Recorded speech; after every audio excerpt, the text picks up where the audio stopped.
Hello and welcome to another episode of the Agency Leadership Podcast. I'm Chip Griffin. And I'm Dietrich. And I can't today, wait for this. I can't wait. I'm so tired, Ginny. I don't know that I can continue. So maybe we should just give up on this podcast. Okay. Right after this.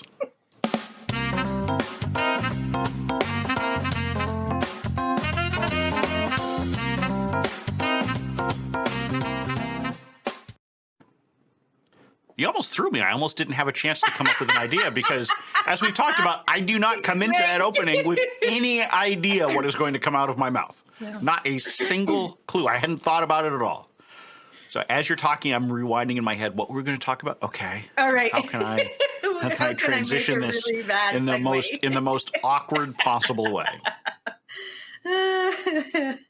Yes. So we are going to talk about fatigue, but we're not going to talk about our own fatigue. Although I am tired this week. It's been one of those weeks. It's been a year and a half. What are you talking about? Okay, year and a half, and at least another 6 months left on our sentence, or maybe more. Maybe longer. But hey, let's not depress ourselves any further because we're talking about your depression today. You, the listener. You who are tired of your agency and the business that you've got and you just can't stand it anymore. Yes. So David C. Baker posted on Twitter, help me speculate, why do you think there's so much fatigue right now? And I think it's an interesting question because of agency owners and their business, because there is fatigue. There's fatigue. Right. And specifically weary of the business, right? Right. We all know why we're just tired, Jordan. There are lots of reasons why we're tired generally, but weary of the business. In other words, why am I doing this? Why am I doing this? What am I getting out of this? Have I built something that I can sell or, provide a legacy for or anything like that? Like I've certainly been there. I've certainly been there more times than I'd care to admit, where you're just like, what am I doing? Should I go back and work for somebody because this is terrible? I've always managed to get myself out of it too, but I think there are some. Although what I wouldn't give to watch you have to work for somebody, that would be fun. Terrible. I'm willing to bet it would last maybe 90 days, maybe, and that's probably being pretty optimistic. I bet you could make it work a little bit longer. But I don't think I could. But whoever you were working for would be sweating it the whole time. Yeah. Well, there's a reason I'm out on my own. That's for sure. That's true for most agency owners, right? I mean, most agency owners are, particularly if you've been doing it for a while, there's a reason why. And it may not be that you rebel against authority quite as much as perhaps you and I do and have a difficult time taking orders from other people. But there's probably a reason why you decided to go into business in the first place. Yeah. And I think, most agency owners, and this is a gross generalization, but I will throw myself in there, is that we go out on our own because we got fed up with the way things that were done. We do have a problem with authority, which I for sure do.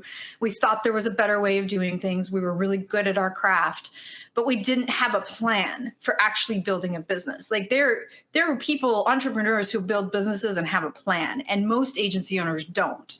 We're just like, yeah, and I count myself in that. I mean, I went out on my own thinking I was going to freelance for a couple of years, and here we are, 15 years later.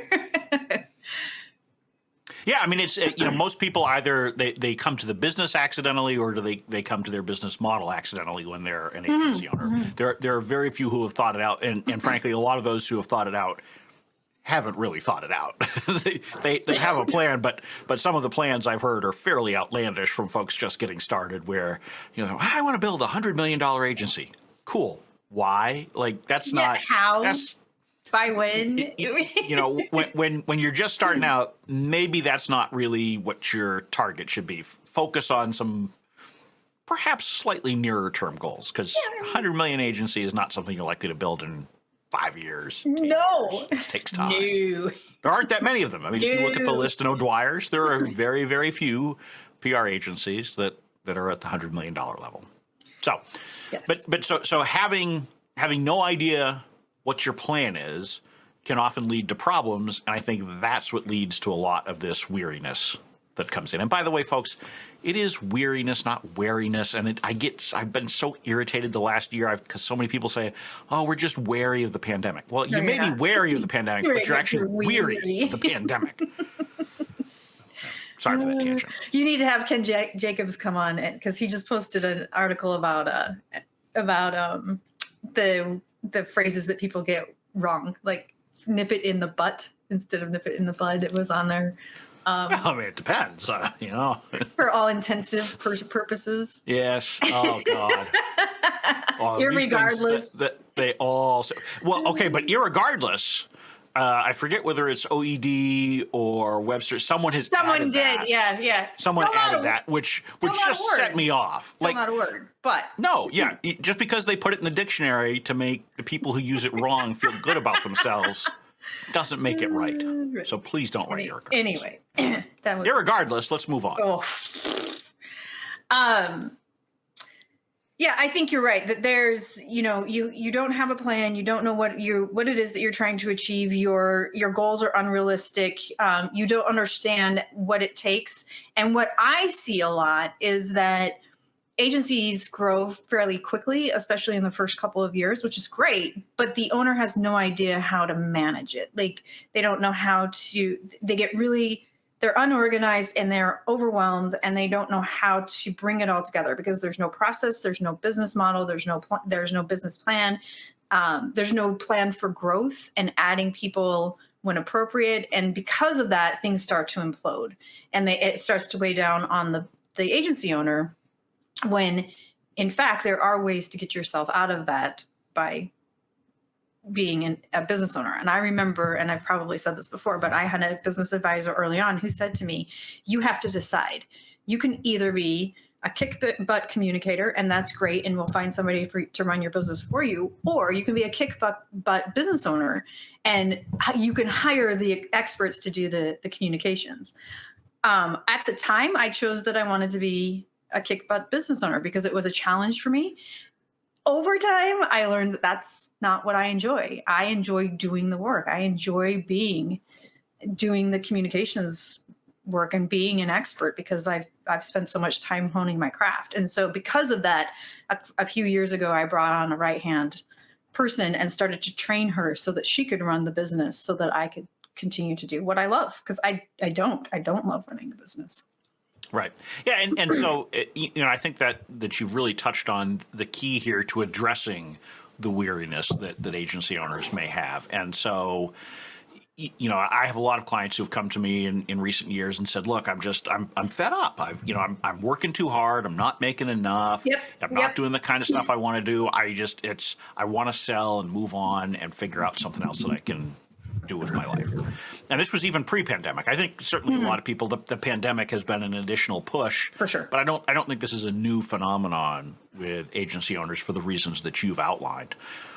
The challenge is trying to figure out, how do you make the business what you want it to be? So instead of letting the business drive you, instead of making the decisions that you think you're supposed to make, you need to figure out what you want. And it starts with, what do you want from the business? How do you want to spend your time as an agency owner? How much money do you want to make? Think about all those things and then make decisions that drive towards that. And it's good to see that we have our junior expert here. Our junior expert who found my makeup. That is special. So those of you in listener land, you are not seeing this, but if you're fortunate enough to be watching on video, and of course you can always find these videos at smallagency.tv. You are seeing Ginny's nightmare just getting started. Yes, and this is why I'm weary and wary. Yes, I would be very wary of that if I were you. Oh. But in any case, so if you start making decisions about the kind of business that you want, you may find yourself less desirous of getting rid of it, right? You may find that you actually enjoy it. In fact, I've seen a lot of my clients go through that transition where they've decided, yes, I am building something that I could sell, but it turns out it's actually not a bad business once I correct how I'm spending my time and how much money I'm making. Sorry, I muted myself because she's making noise. Bye, love. Goodbye, sweet pea. Goodbye. Okay. Nice. Now I have a lipstick lip on my cheek. Okay. I need a second. Yes. You're correct that if you get to the point where you can figure out what it is you want, and I think there's a level of being extraordinarily honest with yourself, and being okay with that. Like, it took me a long time to admit to myself that I didn't enjoy running the business, that I didn't enjoy all the stuff that comes with it. Like, I didn't enjoy the HR, I didn't enjoy the accounting, I didn't enjoy any of it, and I didn't even enjoy, you know. And certainly there is still some of this, but gosh, you show up for a meeting and you have all this stuff going on. As you can see, I'm, have all this stuff going on. And when somebody on your team is really struggling with the same thing, like, you have to almost be stoic and not show any emotion, because then they start to react to that. And I didn't enjoy that kind of stuff. But it took me a really long time to admit that to myself. And so the point is that you have to get to the point where you're honest with yourself about what it is that you want, and then build the business around that. And it's not going to happen overnight. And you're not going to be able to just be like, yeah, I'm not doing whatever it is anymore. But you have to say, okay, here's where I want to get. And it's not unlike the work you would do with clients, right? Here are our goals. Here's where we're trying to get. What's the plan to get us there? So same kind of thing. Be really honest with yourself. What kind of business do you want to have? And is it really $100 million business? Is it a lifestyle business? Is it something where you get to employ a handful of people and really enjoy the work that you do together? Like, that's up to you. We can't tell you what that business looks like. That has to come from Right. you, and then you build the plan to get yourself there.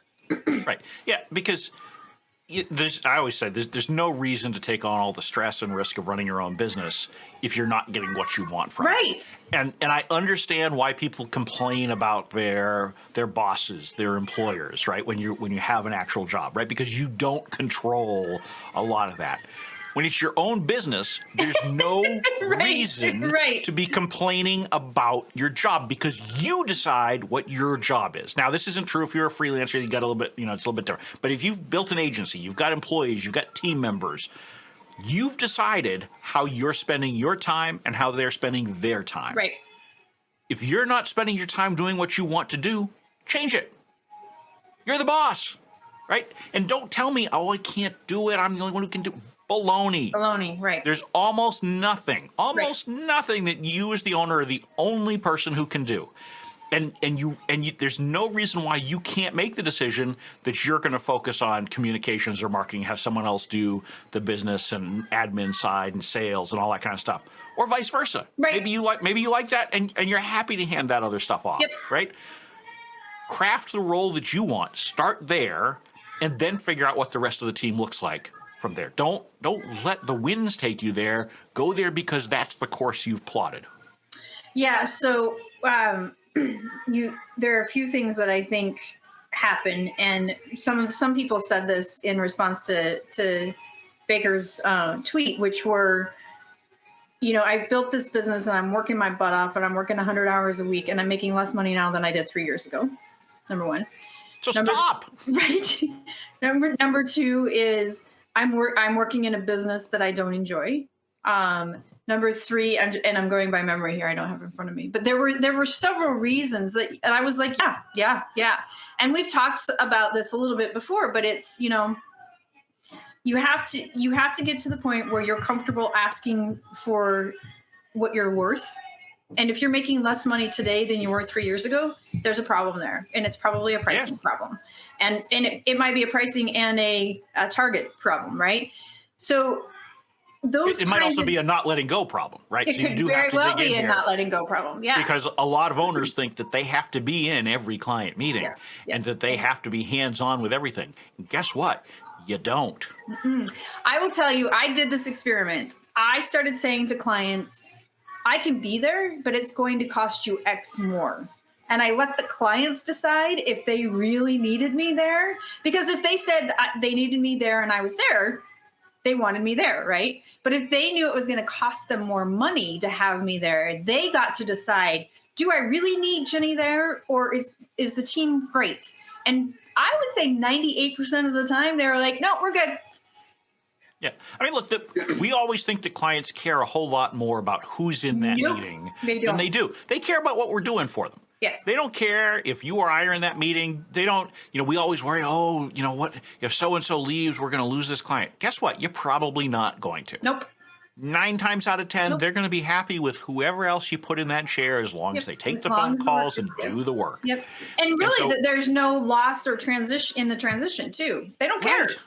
Right. And oftentimes those are actually good opportunities to make some subtle adjustments with the client too, both to improve results for them, but also sometimes to improve your own results by maybe tweaking the processes and becoming more efficient, so therefore Absolutely. more profitable. So, we overestimate that. We put ourselves in a position where we make it difficult because we start going to those client meetings from the get-go. Stop. You bring on a new client, don't show up to the meeting. Right. Just right. don't set that expectation that you're going to be there. If they raise the question, sure, then you can have the conversation that you did. But just our process is this: the team's got it. I always told clients, behind the scenes, I'm there. They got me if I need me, but they're handling it. And guess what? Every client was okay with that. Every client. Every single Yes. client over Yes. 20 years Yes. was perfectly fine to Right. deal with whomever I put in front of them as long as they were getting what they needed. Yes. It didn't need to be me. Occasionally, they would ask me to join a particular call or meeting, and that was fine, right? Just do it occasionally. You don't need to do it every day. If you've got existing clients, just start fading away. Be like Douglas MacArthur. Old soldiers never die. They just fade away. So guess what? You just start missing calls periodically, and eventually they don't even notice that you're there. If you're on the call, just zip it. Don't Yep. say anything. Yep. Let your team talk. They will soon forget that you're even on the call. So there's so many things you can do to change your role. Yes, and I will tell you that I just had an experience, which you're reminding me of, where we're talking to some vendors for a project that we're working on, and there were 3 people from the vendor side on the call. And it was clear that somebody that was not the owner had an expertise, and I wanted to hear from him. And so I said, hey, can you tell me about this? And the owner kept interrupting, and it really made me mad. I was like, stop, because I need to hear from him because I know he has this expertise, but the owner wouldn't let him talk. And it was, now I might be more in tune to that because of what we do for a living, but it was a really good lesson for me. If I'm in a meeting with my team and they're being addressed, or they can respond, or they can give the answer, I just need to keep my mouth shut. And that's exactly what, to your point, just don't talk. Right. And even if that answer isn't quite the same one that you would give, or maybe they left a little something out, only time you need to step in is if it's really off the rails. Right. If it's completely 180 Right. from where it should be going and you need to rescue it or something like that. But ask yourself, before you open your trap, ask yourself, am I really fixing something here? Right? It's something that we teach to new sports officials. If it's not in your calling area, if it's not your responsibility, if you're going to jump in and make a call in basketball or help your partner in baseball, make sure that it's needed and that it's a crew-saving opportunity. In other words, it's so egregious that there's no choice but to step in. And if it doesn't pass that criteria, zip it. Talk about it after the game. Sort it out. Right. Same thing. Right. Give your team feedback afterwards and constructively say, hey, this is how I would have handled it differently. But even that, you got to be careful too, because you don't want to undermine their confidence. Of course. And the reality is that it doesn't have to be as good as we would do it personally. It only has to be good enough. And that's really hard for owners to get past. And it's one of the reasons why owners are working 100 hours a week, because they're not letting go. They're not accepting that they can do more good for their business by allowing something to be 80 or 90% of what they would do somewhere so that they can spend that time elsewhere, up to and including just getting rest. Yeah. Or managing small children at home, or managing parents, or managing somebody who's sick, or, there are other things to this world that are not working 100 hours a week. And it took me a really long time personally to get there. But I will say that even though I'm exhausted and the pandemic is just like, it's for all of us, right? But it has taught me such a great lesson in, guess what? the work still gets done in 40 hours a week, and you can focus on other things. Does your kid come in and kiss you with her newly painted lips during a podcast? Yes. Does it annoy the crap out of you? Yes. But it's not the freaking end of the world. And that I think has been extraordinary for me personally, because it has allowed me to understand that the world doesn't stop spinning if I don't work 100 hours a week. Right. And that's because you have gotten the clarity about what you want from the business. Yep. And you've come up with a plan for how to make that work. Yep. And it's amazing if you are sitting there right now saying, I am weary. I am tired of my agency business. I want to get out. I want to, I want to sell it. I want to pass it on to someone else and just, be executive chairman or something like that. Think about it, because if you actually get the business situated so that you can do those things, you might actually be surprised and you might realize, hey, this is actually kind of fun. I remember why I did this to begin with.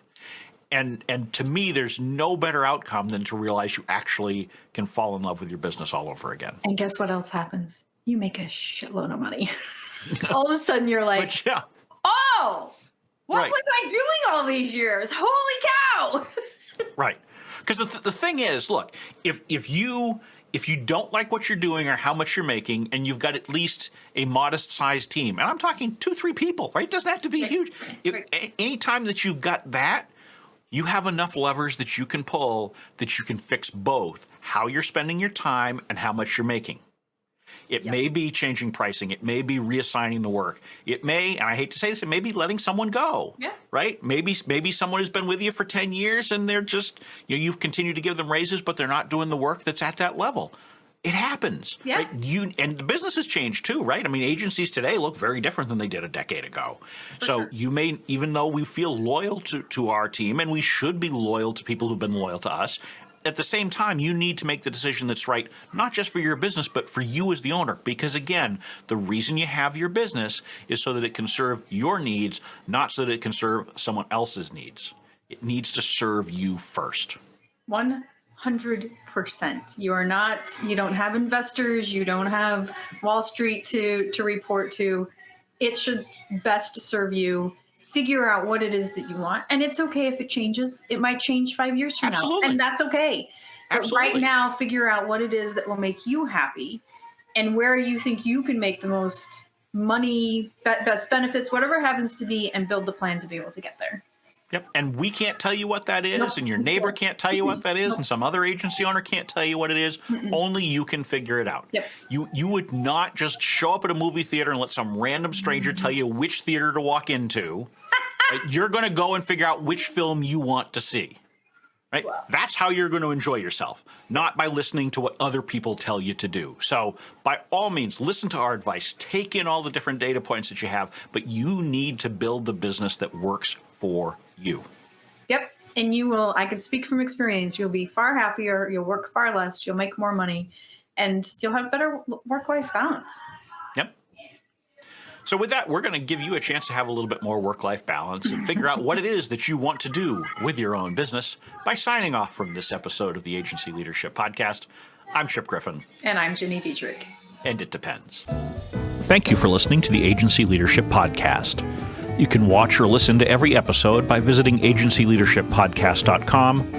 The Agency Leadership Podcast is distributed on the FIR Podcast Network. Just visit www.firpodcastnetwork.com.